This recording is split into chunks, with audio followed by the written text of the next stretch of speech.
जय Hind guys. Guys आपने बहुत सारी आवाज़ें सुनी होंगी, बहुत सारे म्यूज़िक सुने होंगे, लेकिन क्या कभी आपने सूर्य की आवाज़ सुनी है? तो गाइस ये नासा द्वारा दिया गया साउंड है, जो नासा दावा करता है ये सूर्य का साउंड है। तो आइए सुनते हैं।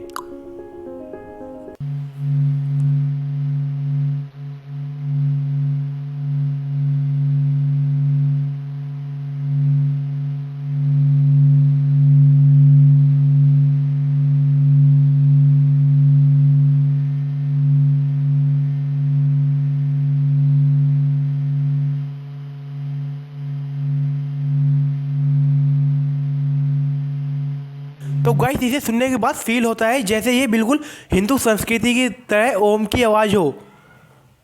और गाइस ऐसी ही वीडियो जानने के लिए आप हमारे चैनल को लाइक शेयर सब्सक्राइब करके ना कहीं ना जाएं। सोचे मत, फ़ायदे का सौदा है, कर लीजिए सब्सक्राइब।